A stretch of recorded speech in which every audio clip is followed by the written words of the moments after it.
ಈ ಕಡೆ ಬರ್ರಿ, ಬ್ಯಾನರ್ ಈ ಕಡೆ ಇಟ್ಕೊಳ್ಳಿ. ಅಯ್ಯಯ್ಯೋ ಅನ್ಯಾಯ ಬೇಕೇ ಬೇಕು, ನ್ಯಾಯ ಬೇಕು, ಬೇಕೇ ಬೇಕು, ನ್ಯಾಯ ಬೇಕು. ಅಂಬೇಡ್ಕರ್ ಸೇವಾ ಸಮಿತಿ ಹೋರಾಟಕ್ಕೆ, ಅಂಬೇಡ್ಕರ್ ಸೇವಾ ಸಮಿತಿ ಹೋರಾಟಕ್ಕೆ ಜೈ ಜೈ ಜೈ ಜೈ ಜೈ ಭೀಮ್, ಜೈ ಭೀಮ್, ಜೈ ಭೀಮ್, ಜೈ ಜೈ ಜೈ ಜೈ ಜೈ ಭೀಮ್, ಜೈ ಭೀಮ್, ಜೈ ಭೀಮ್, ಜೈ ಜೈ ಜೈ ಜೈ ಜೈ ಭೀಮ್, ಜೈ ಭೀಮ್, ಜೈ ಭೀಮ್. ಬೇಕು ನ್ಯಾಯ ಬೇಕು, ಬೇಕೇ ಬೇಕು, ನ್ಯಾಯ ಬೇಕು, ಬೇಕೇ ಬೇಕು, ನ್ಯಾಯ ಬೇಕು. ಎಲ್ಲಿಯ ತನಕ ಹೋರಾಟ, ಗೆಲ್ಲುವ ತನಕ ಹೋರಾಟ, ಎಲ್ಲಿಯ ತನಕ ಹೋರಾಟ, ಗೆಲ್ಲುವ ತನಕ ಹೋರಾಟ, ಯಾತಕ್ಕಾಗಿ ಹೋರಾಟ, ನ್ಯಾಯಕ್ಕಾಗಿ ಹೋರಾಟ, ಯಾತಕ್ಕಾಗಿ ಹೋರಾಟ, ನ್ಯಾಯಕ್ಕಾಗಿ ಹೋರಾಟ. ಜೈ ಜೈ ಜೈ ಜೈ ಜೈ ಭೀಮ್, ಜೈ ಭೀಮ್, ಜೈ ಭೀಮ್, ಜೈ ಜೈ ಜೈ ಜೈ ಜೈ ಭೀಮ್. ಜೈ ಭೀಮ್, ಜೈ ಭೀಮ್. ದೇಶಕ್ಕೆ ಜಯವಾಗಲಿ. ಸಂದೇಶಣ್ಣವರ ಹೋರಾಟಕ್ಕೆ, ಜಯವಾಗಲಿ. ಸಂದೇಶಣ್ಣವರ ಹೋರಾಟಕ್ಕೆ. ಜಯವಾಗಲಿ. ಬೈರ್ಪುರ ಹೋಬಳಿ ಎಂಬೈಪಲ್ಲಿ ಗ್ರಾಮ. ಈ ಗ್ರಾಮದಲ್ಲಿ ದಲಿತರ ಜಮೀನು, ಕೆಲವರು ಭೂಗಳ್ರು, ಈ ಶ್ರೀನಿವಾಸು, ವೇಣುಗೋಪಾಲು ಮತ್ತೆ ಇವ್ರ ಜಮೀನನ್ನ ಕೆಲವರು ಭೂಗಳ್ರು ಏನ್ ಮಾಡ್ತಾರೆ, ಇವ್ರೇ ತಾನಣ್ಣ, ಇವ್ರು ಏನ್ ಮಾಡ್ತಾರೆ, ಅವ್ರ ಜಮೀನ್ ಬಿಟ್ಟು ಬಡವ್ರ ಜಮೀನು ನೋಡಿ, ಅಲ್ಲಿದ್ದಾರೆ ಪಾಪ ರೈತರು ನೋಡಿ, ಅವ್ರಿದ್ದಾರೆ, ಅವ್ರ ಜಮೀನನ್ನ ಅಕ್ರಮವಾಗಿ ಒತ್ತುವರಿ ಮಾಡ್ಕೊಂಡು ಕಾಂಪೌಂಡ್ ಹಾಕೊಂಡಿದ್ದಾರೆ. ಇದಕ್ಕೆ ಸಂಬಂಧಪಟ್ಟಂತ ಸರ್ವೆ ಸ್ಕೆಚ್ ಮತ್ತೆ ಸರ್ವೆ ಎಲ್ಲ ಮಾಡಿ ಸರ್ವೆ ಸ್ಕೆಚ್ ಎಲ್ಲ ಆಗೈತಿ. ಆರ್ಐ ಅವ್ರ ಬೈರ್ಕೂರ್ ಆರ್ಐಗೆ ಸುಮಾರು ಒಂದು ವರ್ಷದಿಂದ ಈ ರೈತರು ಅಯ್ಯಪ್ಪನ ಕಾಲು ಹಿಡ್ಕೊಂಡಿರೋ ದೊಡ್ಡ ವಿಚಾರ ನೋಡಿ. ತಹಸೀಲ್ದಾರ್ ಅವ್ರದ್ದು ಏನು ತಪ್ಪಿಲ್ಲ ಪಾಪ. ತಹಸೀಲ್ದಾರ್ ಅವರು ನಾವು ಅರ್ಜಿ ಕೊಟ್ಟಿದ್ದ ದಿನಾನೇ ಒಂದ್ ಡೇಟ್ ಕೊಟ್ಟು ಇವ್ರಿಗೆ ನ್ಯಾಯ ಕೊಡಿಸ್ರಿ ಅಂತ ಹೇಳ್ಬಿಟ್ಟು ಹಾಕಿದ್ದಾರೆ. ಆದ್ರೆ ಆರ್ಐ ನಾನು ಮೊದಲಿಂದಾನೇ ಹೇಳ್ತಾ ಇದ್ದೆ, ಆರ್ಐ ಉಮೇಶ್ ಆ ಭೂಗಳ್ರ ಜೊತೆ ಶಾಮೀಲಾಗಿ 2024ರಿಂದ 2025 ಲಾಸ್ಟ್ ಎಂಡಿಂಗ್ ಇದು, ಅಂದ್ರೆ ಮಾರ್ಚ್, ನಾಳೆನೆ ನ್ಯೂ ಇಯರ್, ನಾಳಿದ್ ನ್ಯೂ ಇಯರ್, ಇಲ್ಲಿ ಗಂಟ ಇವ್ರಿಗೆ ಯಾವುದೇ ನ್ಯಾಯ ದೊರಕಿಸ್ಕೊಟ್ಟಿಲ್ಲ. ಇಂಥ ಅಧಿಕಾರಿಗಳು ಮುಳಬಾಗಿಲು ತಾಲೂಕಲ್ಲಿ ಇರಬಾರ್ದು ನೋಡಿ.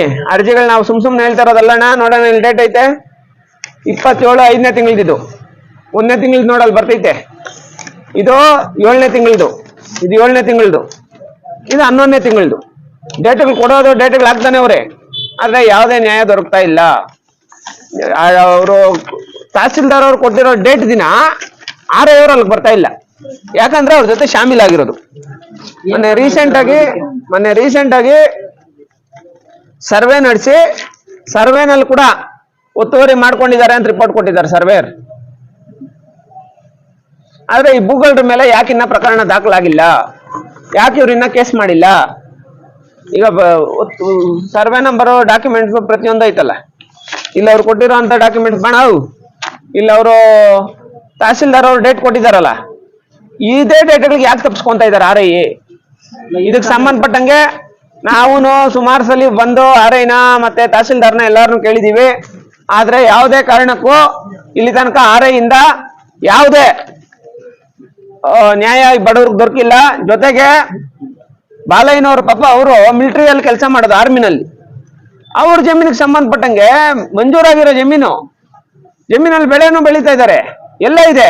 ಆದ್ರೆ ಇಲ್ಲಿ ತನಕ ಅವ್ರ ಹೆಸರು ಖಾತೆ ಮಾಡ್ರಿ ಅಂದ್ರೆ ಇದೇ ಆರ್ಐ ರಿಪೋರ್ಟ್ ಕೊಡ್ತೀರಾ, ಇಲ್ಲಿ ತನಕ ಖಾತೆನೂ ಆಗಿಲ್ಲ. ಅವರು ಬಂದಿದ್ದಾರೆ. ಆತರ ನೋಡಿ, ಈ ತರ ಬಡವರಿಗೆ ಬೇಕಾಗಿ ಅನ್ಯಾಯ ಮಾಡ್ತಾ ಇರೋದನ್ನ ಖಂಡಿಸಿ ಇವತ್ತಿನ ದಿನ ಮುಳಬಾಗಿಲು ತಾಲೂಕು ಕಚೇರಿ ಮುಂದೆ ಹೋರಾಟ ಮಾಡ್ತಾ ಇದೀವಿ ಸರ್. ಇದು ನಾರ್ಮಲ್ ಆಗಿ ನಾವು ನಮ್ಮ ಅಧಿಕಾರಿಗಳಿಗೆಲ್ಲ ಗೌರವ ಕೊಟ್ಟು ನಾರ್ಮಲ್ ಹೋರಾಟ, ಯಾರಿಗೂ ಕರೆ ಕೊಡ್ತೀರಾ ನಾರ್ಮಲ್ ಆಗಿ ಮಾಡ್ತಾ ಇದೀವಿ. ಈಗ ತಹಸೀಲ್ದಾರ್ ಅವರು ಮತ್ತೆ ಅಧಿಕಾರಿಗಳು ಏನ್ ಬಂದು ಇದಕ್ಕೆ ಏನು ಉತ್ತರ ಕೊಡ್ತಾರೆ ನೋಡೋಣ. ಅದಾದ್ಮೇಲೆ ಇದಕ್ಕೆ ಸಂಬಂಧಪಟ್ಟಂಗೆ ಈ ಹೋರಾಟ ನಿರಂತರವಾಗಿ ನಡೆಯುತ್ತೆ ಅಂತ ಹೇಳ್ಬಿಟ್ಟು ಈ ಮುಖಾಂತರ ಮೂಲಕ ಮನವಿ ಮಾಡ್ತಾ ಇದೀನಿ sir. Thank you so much. ಈ ವಿಚಾರದಲ್ಲಿ ಹೋರಾಟ ಇದೆ, ಮೊದಲು ಮಾಡ್ತಾ ಇರೋದು. ಆದ್ರೆ ಅರ್ಜಿಗಳು ಪಾಪ ರೈತರು ಸುಮಾರು ವರ್ಷಗಳಿಂದ ಕೊಟ್ಟವ್ರು. ದಲಿತರ ಜಮೀನ್ ಬೇಕಾದಷ್ಟು ಒತ್ತುವರಿ ಮಾಡ್ಕೊಂಡು, ಬೇಕಾದಷ್ಟು. ಆದ್ರೆ ಇಲ್ಲಿ ತನಕ ಭೂಗಳ್ರ ಜೊತೆ ಶಾಮೀಲಾಗಿ ಕೈ ಜೋಡಿಸಿ ಅವ್ರ ಜಮೀನ್ ಬಿಡಿಸ್ಕೊಡೋ ಅನ್ನೋ ಕೆಲಸನ ಸರ್ಕಾರಿ ಅಧಿಕಾರಿಗಳು ಮಾಡಿಲ್ಲ. ಅದಕ್ಕೆ ಸಂಬಂಧಪಟ್ಟಂಗೆ ಇವತ್ತು ದಿನ ಮುಳಬಾಗಿಲು ತಾಲೂಕು ಕಚೇರಿ ಎದುರು ಆರ್ಐ ಉಮೇಶ್ ವಿರುದ್ಧ ಪ್ರತಿಭಟನೆ ನಡೆಸ್ತಾ ಇರೋದು. ಆರ್ಐ ಉಮೇಶ್ ವಿರುದ್ಧ ಮುಳಬಾಗಿಲು ತಾಲೂಕು ಕಚೇರಿ ಎದುರು ಪ್ರತಿಭಟನೆ ನಡೆಸ್ತಾ ಇರೋದು. ಅಯ್ಯಪ್ಪ ಸಸ್ಪೆಂಡ್ ಆಗೋ ತರ್ಕೊ ಮಾಡೇ ಮಾಡ್ತೀವಿ ನೋಡಿ, ಎಲ್ಲ ಡಾಕ್ಯುಮೆಂಟ್ ಇಲ್ಲ ಐತಲ್ಲ. 3 ಡೇಟ್ ನಂಬಿಕೆ ಕೊಟ್ಟವ್ರಣ್ಣ, ಬಾ 3 ಡೇಟ್ ನಂಬಿಕೆ ಕೊಟ್ಟವ್ರಲ್ಲ. 3 ಡೇಟ್ ದಿನಾನು ನೀನ್ ಬಂದಿಲ್ಲ ಅಂದ್ರೆ, 3 ಡೇಟ್ ದಿನಾನು ನಿನ್ ಮೈಗೆ ಹುಷಾರಿಲ್ಲ ಅಂದ್ರೆ, ಸರ್ವೆ ಮಾಡ್ಕೊಂಡಿರೋದು ನೋಡಿ, ಭೂಗಳ್ರು ಒತ್ತುವರಿ ಮಾಡ್ಕೊಂಡಿದ್ದಾರೆ ಅಂತ ಹೇಳ್ಬಿಟ್ಟು ಸರ್ವೆ ಸ್ಕೆಚ್ ಐತಿ. ಇದನ್ನ ಬಿಡಿಸಿ ಎಲ್ಲ ಒಂದ್ ಕಡೆ ದಲಿತರಿಗೆ ಒಳ್ಳೇದ್ ಮಾಡ್ಬೇಕಲ್ಲ. ಅವ್ರು ಸ್ಟೇ ತಗೊಂಡ್ಬಂದವ್ರೆ, 12 ಎಕರೆಗೆ ಸ್ಟೇ ತಂದವ್ರಿ. 12 ಎಕರೆ ನಮ್ಗೆ ಅವಶ್ಯಕತೆನೇ ಇಲ್ಲ. ಅದು ಬಿಟ್ಟು ಉಳಿದಿದ್ದ 17 ಎಕರೆ ಕಾಂಪೌಂಡ್ ಹಾಕೊಂಡವ್ರಲ್ಲ, ಇನ್ನು 5 ಎಕರೆ ಯಾರ್ದು? ಇವ್ರು ಬರ್ಕೊಟ್ಬಿಟ್ಟವ್ರ ತಾಲೂಕು ಆಫೀಸಿಂದ? ನೋಡಪ್ಪ, ಈ ಶ್ರೀನಿವಾಸ್ ಅವರು ಇವರೆಲ್ಲ ಒತ್ತುವರಿ ಮಾಡ್ಕೊಳ್ಳೋದಕ್ಕೆ ಅವ್ರು ಬರ್ಕೊಟ್ಬಿಟ್ಟಿದಾರ.